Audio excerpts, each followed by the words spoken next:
मुळामध्ये रावेरमध्ये खडसे विरुद्ध खडसे ही लढाई होणार नाही। मुळामध्ये रावेरमध्ये खडसे विरुद्ध खडसे ही लढाई होणार नाही।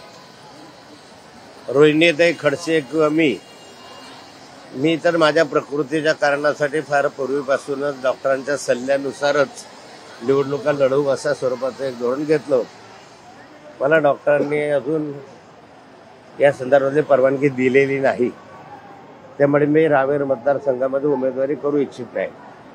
रोहिणीताई या ठिकाणी उमेदवार म्हणून त्यांनी कधीही विचार केला नव्हता। त्यांनी निव्वळ विधानसभा लढवायची या हेतूनेच गेले 4-5 वर्षापासून काम करता आहे। त्यामुळे रोहिणीताई सुद्धा रावेर लोकसभा क्षेत्राच्या उमेदवार नाही। रावेरची जागा ही राष्ट्रवादीला आहे आणि राष्ट्रवादीकडून 7-8 उमेदवार इच्छुक आहेत। त्या उमेदवारांचा आज माननीय शरद पवार साहेबांसोबत बैठकी झाली। प्रत्येकाला त्या संदर्भातली माहिती घेण्यात आली आणि या 7-8 उमेदवारांपैकी काही उमेदवारांची छाननी करण्यात आली। त्या छाननीपैकी आता काही जे उमेदवार आहे त्यामधून प्रत्यक्ष उमेदवाराची निवड बहुतांश उद्या होईल।